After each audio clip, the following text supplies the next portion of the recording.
Logo একটি YouTube চ্যানেলকে branding করার জন্য কিন্তু লোগো অত্যন্ত গুরুত্বপূর্ণ ভূমিকা পালন করে থাকে। কেননা আমরা কিন্তু একটা লোগো দেখেই কিন্তু একটা ইউটিউব চ্যানেলকে খুব সহজে চিনতে পারি।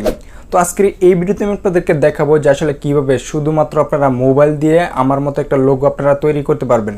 হ্যাঁ বন্ধুরা, আমি আপনাদেরকে এটা দেখাবো, তবে দেখানোর আগে আপনাদের কাছে ছোট্ট একটি রিকোয়েস্ট, আপনি যদি আমার এই চ্যানেলে নতুন হয়ে থাকেন তাহলে please hit the subscribe button and press the bell icon. তো এখন আমরা সরাসরি চলে যাবো আমাদের মোবাইল স্ক্রিনে এবং সেখান থেকে গিয়ে দেখে নিব যে আসলে কিভাবে খুব সহজে একটি লোগো তৈরি করতে হয়। তো চলুন দেখে নেওয়া যাক। এর জন্য আমি আমার মোবাইল স্ক্রিনে চলে আসলাম। আসার পর আপনারা যে কাজটি করবেন সেটি হচ্ছে আপনারা চলে যাবেন আপনাদের মোবাইলের প্লে স্টোরে। তো আমি আমার মোবাইলের প্লে স্টোরে চলে আসলাম। আসার পর সার্চ বারে যাবেন। সার্চ বারে যাওয়ার পর যেটি লিখে সার্চ করবেন পিক্সেল ল্যাব।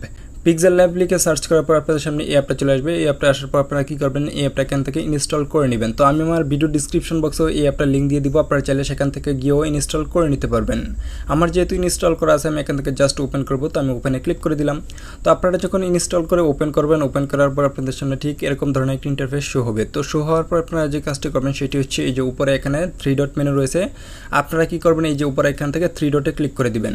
3 ডটে ক্লিক করে দেওয়ার পর কিন্তু এখানে বেশ কিছু অপশন চলে আসছে। তো চলে আসার পর এখানে যে কাজটি করবেন, এখানে লেখা রয়েছে ইমেজ সাইজ, আপনারা কি করবেন এটার মধ্যে ক্লিক করবেন। এটার মধ্যে ক্লিক করার পর এখানে দেখতে পাচ্ছেন লেখা রয়েছে কাস্টম, আপনারা কি করবেন কাস্টমের মধ্যে ক্লিক করবেন। কাস্টমের মধ্যে ক্লিক করে দেওয়ার পর এখান থেকে আপনারা কি করবেন, এই যে এখানে স্কোয়ার লেখা রয়েছে, আপনারা কি করবেন স্কোয়ারে ক্লিক করবেন। স্কোয়ারে ক্লিক করার পর এখান থেকে আপনারা কি করবেন ওকে করে দিবেন। ওকে করে দেওয়ার পর আপনারা যে কাজটি করবেন সেটি হচ্ছে আমি কি করব, এই ব্যাকগ্রাউন্ডটার কালারটা আমি ব্ল্যাক করে দেবো। তো এর জন্য এই যে এখানে একটা আইকন রয়েছে আপনারা দেখতে পাচ্ছেন, এই আইকনটার মধ্যে আপনারা কি করবেন ক্লিক করে দিবেন। ক্লিক করে দেওয়ার পর এখানে লেখা রয়েছে যে কালার, আপনারা কি করবেন কালারের মধ্যে ক্লিক করে দিবেন। কালারের মধ্যে ক্লিক করে দেওয়ার পর এখানে কিন্তু এই যে উপরে আবারও কিন্তু লেখা রয়েছে কালার, আপনারা কি করবেন কালারের উপরে ক্লিক করে দিবেন।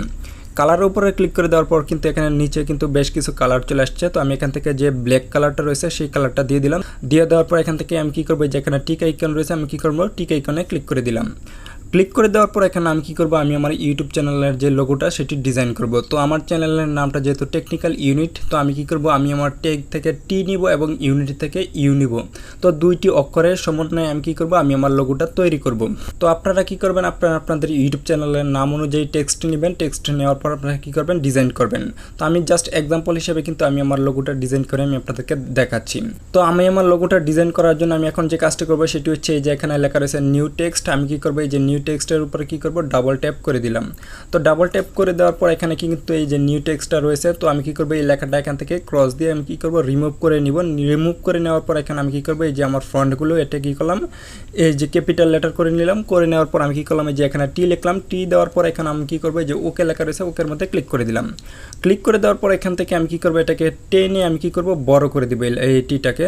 তো আমি এই টিটাকে দেখতে পাচ্ছেন বড় করে দিলাম। বড় করার পর আমি এখন কি করব এই টেক্সটটাকে আমি কি করব একটু কাস্টম ফ্রন্ট আমি দিয়ে দেবো। তো এর জন্য আমি কি করলাম এই যে এখানে এ আইকনটা রয়েছে, আপনারা কি করবেন এটার মধ্যে ক্লিক করবেন।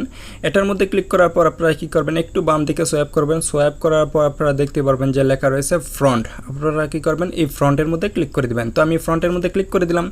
ফ্রন্টের মধ্যে ক্লিক করে দেওয়ার পর কিন্তু এখানে কিন্তু বেশ কিছু ইংলিশ ফ্রন্ট কিন্তু চলে আসছে। তো আপনারা চাইলে যে কোনো ফ্রন্ট কিন্তু এখান থেকে আপনারা ইউজ করতে পারবেন। তো আমি কি করবো একটু স্ক্রল করে নিচের দিকে যাব। নিচের দিকে যাওয়ার পর আমি যে ফ্রন্টটা সিলেক্ট করবো এখান থেকে সেটি হচ্ছে ক্যাপচার আইটি। তো দেখতে পাচ্ছেন এখানে লেখা রয়েছে ক্যাপচার আইটি, আমি কি করব এটার মধ্যে ক্লিক করে দিলাম। এটার মধ্যে ক্লিক করে দেওয়ার পর নিচ থেকে কি করলাম ওকে করে দিলাম। ওকে করে দেওয়ার পর কিন্তু এখানে আমার দেখতে পাচ্ছেন যে আমার যে এই টেক্সটটা এটা কিন্তু একটু স্টাইলিশ হয়ে গেছে। তো আমি কি করব এটিকে মিডল বরাবর রাখবো। রাখার পর এখন আমি কি করব এই টেক্সটটাকে এখন আমি কি করব একটু 3D শেডো দেব। তো এর জন্য আবার আমি কি করব একটু বাম দিকে সোয়াইপ করব। সোয়াইপ করার পর আপনারা দেখতে পারবেন এখানে বেশ কিছু অপশন চলে আসবে। তো এখানে দেখতে পাচ্ছেন লেখা রয়েছে 3D শেডো, আমি কি করলাম এটার উপরে ক্লিক করে দিলাম। এটার উপরে ক্লিক করে দেওয়ার পর এখানে দেখতে পাচ্ছেন যে একটা অপশন রয়েছে। তো আমি কি করব এই অপশনটার উপরে ক্লিক করে এটাকে এনেবল করে দিলাম। এনেবল করে দেওয়ার পর দেখতে পাচ্ছেন যে এখানে কিন্তু বেশ কিছু কালার চলে আসছে। তো আমি কি করব এখান থেকে ইউলো একটা কালার আমি কি করব সিলেক্ট করে দিব। এর জন্য আমি কি করলাম একটু বাম দিকে সোয়াইপ করতেছি। সোয়াইপ করার পর দেখতে পাচ্ছেন এখানে কিন্তু এই যে ইউলো কালারটা কিন্তু চলে আসছে। তো এটার উপরে ক্লিক করে দিলাম। ক্লিক করে দেওয়ার পর একটু আমরা যদি নিচে লক্ষ্য করি তাহলে দেখতে পাচ্ছেন যে এখানে অপাসিটি রয়েছে। তো আমি কি করব এই অপাসিটিটাকে 100 করে দিলাম। 100 করে দেওয়ার পর এখানে দেখতে পাচ্ছেন যে টিক আইকন রয়েছে, আমি কি করলাম টিক আইকনে ক্লিক করে দিলাম। ক্লিক করে দেওয়ার পর এখন আমি কি করব এই লেয়ারটাকে বাট এই টেক্সটটাকে আমি কি করব লক করে নিব। তো এর জন্য দেখতে পাচ্ছেন এই যে উপরে এই আইকনটা রয়েছে, আপনারা কি করবেন এটার মধ্যে ক্লিক করবেন। এটার মধ্যে ক্লিক করে দেওয়ার পর এখানে দেখতে পাচ্ছেন যে লক আইকন রয়েছে, আমি কি করলাম এই লক আইকনটাতে প্রেস করে দিলাম। প্রেস করে দেওয়ার পর আমি কি করব আবার এই যে এই আইকনটা রয়েছে এটার মধ্যে ক্লিক করলাম। ক্লিক করার পর আমি কি করব আমার এই যে টেক্সটটা রয়েছে এখানে আমি কি করব এই টেক্সটটার উপরে ক্লিক করে দিলাম। টেক্সটের উপরে ক্লিক করে দেওয়ার পর কিন্তু এখানে দেখতে পাচ্ছেন যে টিটা চলে আসছে। তো এখন আমি কি করব, আমার ইউনিটের যে ইউটা রয়েছে সেটি আমি এখানে অ্যাড করব। তো এর জন্য আমি কি করলাম, এই যে এখানে দেখতে পাচ্ছেন যে প্লাস আইকন রয়েছে, প্লাস আইকনের টেক্সটে লেখা রয়েছে, এটার মধ্যে ক্লিক করলাম। ক্লিক করার পর এখানে দেখতে পাচ্ছেন যে লেখা রয়েছে এডিট, এই যে প্যান আইকনটা রয়েছে, এই প্যান আইকনটাতে আপনারা ক্লিক করবেন। ক্লিক করার পর এখান থেকে আবারও আপনারা কি করবেন, এই লেখাগুলো রিমুভ করে নেবেন। রিমুভ করে নেওয়ার পর এখানে আমি কি করব, এইটা আমার যে টেক্সটগুলো রয়েছে এটাকে আমি কি করব, ক্যাপিটাল লেটার করে নিলাম। করে নেওয়ার পর ইউ দিলাম, তারপরে দেখতে পাচ্ছেন এখানে ওকে লেখা রয়েছে, ওকেতে ক্লিক করে দিলাম। তো দেখতে পাচ্ছেন এখানে কিন্তু আমার এই যে ইউটা কিন্তু এখানে চলে আসছে। তো আমি কি করব, এটাকে একটু সাইজটা বড় করে নিব। তো বড় করে নেওয়ার জন্য আমি যে কাজটি করব সেটি হচ্ছে, আমি কি করব, এই যে একটু বাম দিকে সোয়াইপ করলাম। সোয়াইপ করার পর দেখতে পাচ্ছেন এখানে লেখা রয়েছে সাইজ, এই যে সাইজের মধ্যে ক্লিক করে দিলাম। সাইজের মধ্যে ক্লিক করে দেওয়ার পর এই যে এখান থেকে আমি কি করলাম, এই সাইজটাকে বড় করে নিলাম। তো বড় করে নেওয়ার পর আমি কি করব, এই যে এই সাইজটাকে এখানে আমি কি করব, বসিয়ে দিলাম ইউটাকে। তো ইউটাকে যখন বসালাম, বসানোর পর আবারও কি করব, এখান থেকে টিকমার্কে ক্লিক করে দিলাম। টিকমার্কে ক্লিক করে দেওয়ার পরে এই ইউটাকে আমি কি করব, এখন আমার যে কাস্টম ফ্রন্টগুলো রয়েছে সেখান থেকে কি করব, আমি এই ফ্রন্টটা দিয়ে দিব। তো এর জন্য আমি আবারও বাম দিকে সোয়াইপ করতেছি। সোয়াইপ করার পর দেখতে পাচ্ছেন এখানে লেখা রয়েছে ফ্রন্ট। আপনারা কি করবেন, এই যে ফ্রন্টের উপরে ক্লিক করবেন। ক্লিক করার পর আপনারা যে ফ্রন্টটা দিতে চাচ্ছেন আপনারা কি করবেন, সেই ফ্রন্টটা দিয়ে দিবেন। তো আমি ক্যাপচার আইটির যে ফ্রন্টটা রয়েছে সেটি আবারও সিলেক্ট করলাম। সিলেক্ট করার পর ওকেতে ক্লিক করে দিলাম। ওকেতে ক্লিক করে দেওয়ার পর আমি কি করব, এটাকে আরেকটু টেনে বড় করে মিডল বরাবর রেখে দিলাম। তো মিডল বরাবর যখন আমি করলাম, তো দেখতে পাচ্ছেন আমি কিন্তু এখানে ইউটা কিন্তু সুন্দরভাবে কিন্তু দিয়ে দিলাম। তো এখন আমি কি করব, এই ইউটার যে কালারটা সেটা আমি কি করব, রেড কালার করে দিব। তো এর জন্য আমি কি করব, আবার একটু ডান দিকে সোয়াইপ করতেছি। সোয়াইপ করার পর দেখতে পাচ্ছেন এখানে লেখা রয়েছে কালার। আমি কি করলাম, এই যে কালারের উপরে ক্লিক করে দিলাম।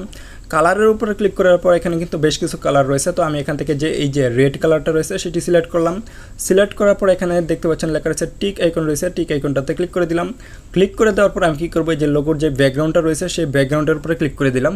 ব্যাকগ্রাউন্ডের উপরে যখন ক্লিক করে দিলাম, ক্লিক করে দেওয়ার পর দেখতে পাচ্ছেন আমার এই চ্যানেলের লোগোটা কিন্তু খুব সহজে কিন্তু সুন্দরভাবে কিন্তু তৈরি হয়ে গেছে। তো আপনারা যখনই এভাবে লোগোটা তৈরি করবেন, তৈরি করার পর আপনারা যখনই আপনাদের এই লোগোটা সেভ করতে চাইবেন, সেক্ষেত্রে আপনারা যে কাজটি করবেন সেটি হচ্ছে, এই যে উপরে এখানে এই আইকনটা রয়েছে, আপনারা কি করবেন, এটার মধ্যে ক্লিক করবেন। এটার মধ্যে ক্লিক করে দেওয়ার পর এখানে দেখতে পাচ্ছেন যে লেখা রয়েছে সেভ অ্যাজ ইমেজ। আপনারা কি করবেন, এটার উপরে ক্লিক করবেন। এটার উপরে ক্লিক করে দেওয়ার পর এখানে দেখতে পাচ্ছেন যে কোয়ালিটি রয়েছে। আপনারা কি করবেন, এই যে কোয়ালিটির এখান থেকে আপনারা কি করবেন, এই যে কাস্টম যে লেখাটা রয়েছে এটার মধ্যে এখানে যে এরো আইকনটা রয়েছে এই আইকনটার মধ্যে ক্লিক করবেন। এই আইকনটার মধ্যে ক্লিক করে দেওয়ার পর দেখতে পাচ্ছেন এখানে কিন্তু ডিফল্ট, কাস্টম, লো, মিডিয়াম, হাই, ভেরি হাই, তারপর দেখতে পাচ্ছেন যে এখানে কিন্তু আলট্রা দেওয়া রয়েছে। তো আমি কী করলাম, এই যে আলট্রা এটার মধ্যে ক্লিক করে দিলাম। আলট্রার মধ্যে যখন ক্লিক করলাম, ক্লিক করার পর দেখতে পাচ্ছেন যে এখানে নিচে লেখা রয়েছে সেভ টু গ্যালারি। তো আমরা কী করবো, এই সেভ টু গ্যালারিতে ক্লিক করে দিলাম। সেভ টু গ্যালারিতে যখন আপনারা ক্লিক করে দেবেন, ক্লিক করে দেওয়ার পর কিন্তু আপনাদের লোগোটা কিন্তু সেভ হয়ে যাবে। তো এখন কিন্তু আপনারা চাইলে এই লোগোটা আপনি আপনার ইউটিউব চ্যানেলে ব্যবহার করতে পারবেন। তো এভাবেই কিন্তু খুব সহজে বুদ্ধি খাটিয়ে আপনি আপনার ইউটিউব চ্যানেলের জন্য একটা লোগো তৈরি করে নিতে পারেন। তো এই ছিল মূলত আজকের ভিডিও। আশা করি আপনাদের এই ভিডিওটি দেখে ভালো লেগেছে।